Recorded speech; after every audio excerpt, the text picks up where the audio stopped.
Всем привет! Вы на канале Реальный Харьков.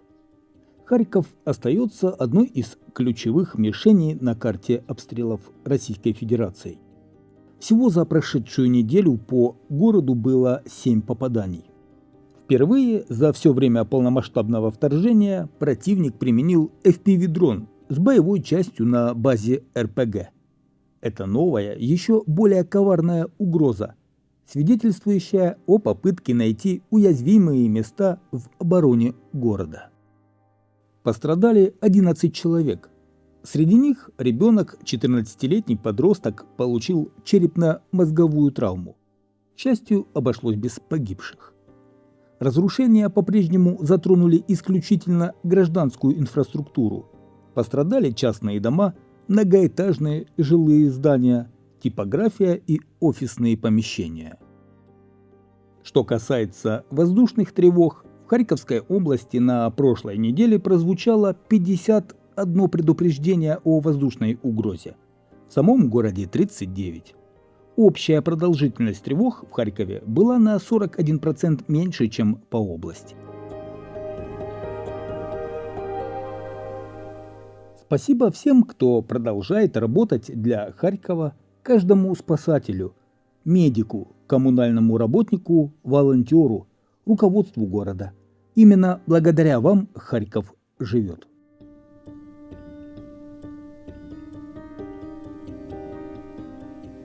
Несмотря на массированные обстрелы города, люди не покидают Харьков. Количество населения не изменилось и находится на уровне 1 миллиона 300 тысяч.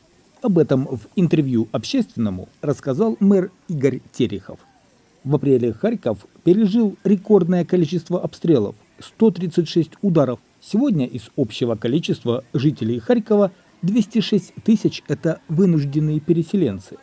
По словам мэра, есть определенный отток предприятий, но есть фирмы, которые и после мощных обстрелов никуда не передислоцируются.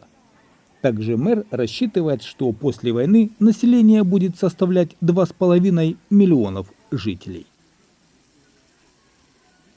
Сейчас перед вами кадры из любимого места отдыха харьковчан Саржиного Яра. Так отдыхали харьковчане в прошедшее воскресенье 25 мая 2025 года. Давайте немного затронем тему рынка недвижимости в Харькове. Сколько стоит квартира в новострое и на вторичке? В Харьковской области в течение апреля немного снизились цены на жилье в новостроях. На вторичном рынке цены остались на прежнем уровне. Об этом сообщается в исследовании украинского маркетплейса недвижимости DimRia. В Харьковской области цена 1 квадратного метра в новострое в апреле составила $776. Это на 5% ниже, чем в марте. Самые высокие цены в Киеве – $1369 за квадратный метр, в Закарпатской области – 1115 за квадратный метр и Львовская область – $1087 за квадратный метр.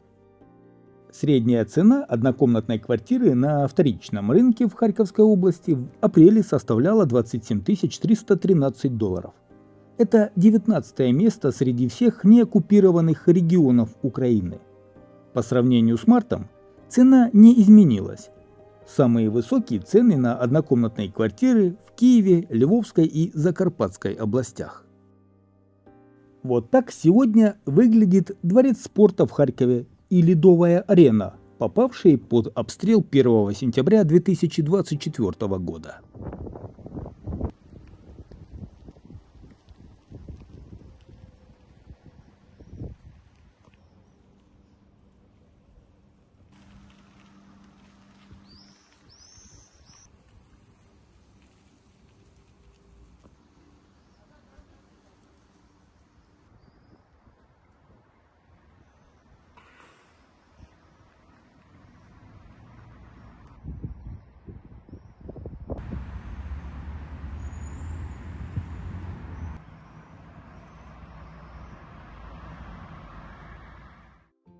Активисты требуют снести памятник в Харькове советскому генералу Михаилу Шумилову. Об этом пишет телеграм-канал «Деколонизация Украина». Бюст находится на улице Морозова, 20А. Михаил Шумилов – военачальник советского периода, участник войны против немецко-нацистских захватчиков. 7-я армия под его командованием участвовала в освобождении Харькова от немецко-фашистских войск в августе 1943 года. Ранее в администрации Слободского района сообщали, что на данный момент демонтаж бюста невозможен, так как он находится в реестре памятников Украины. В Институт национальной памяти направлено письмо относительно удаления данного памятника из Госреестра. Украинский институт национальной памяти также поддержал инициативу по переименованию станции метро Академика Павлова. В письме, подписанном заместителем председателя Украинского института национальной памяти Владимиром Телищаком, говорится, что из открытых источников известно, что российский и советский ученый не занимал руководящих должностей в органах власти и управления в Российской империи и Советском Союзе. В то же время, учитывая то обстоятельство, что Иван Павлов не связан с городом Харьковом, где он увековечен в названии станции метрополитена, институт поддерживает инициативу переименования указанной станции в общем порядке с учетом мнения общественности. Как вариант переименования, который предлагают активисты, станция метро имени Василия Стуса.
А сейчас немного безлюдовки от подписчика.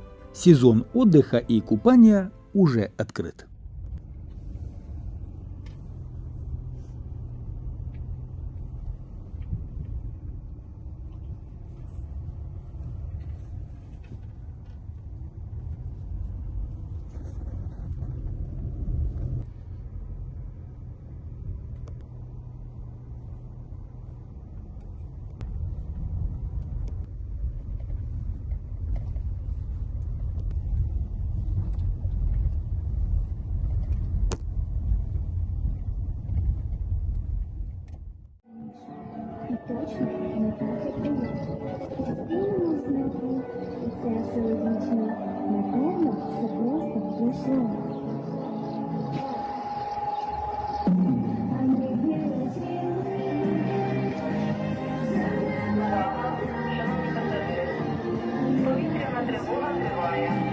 Для вашої безпеки залишайтеся в укриттях до повідомлення про успіх дій повітряної тривоги.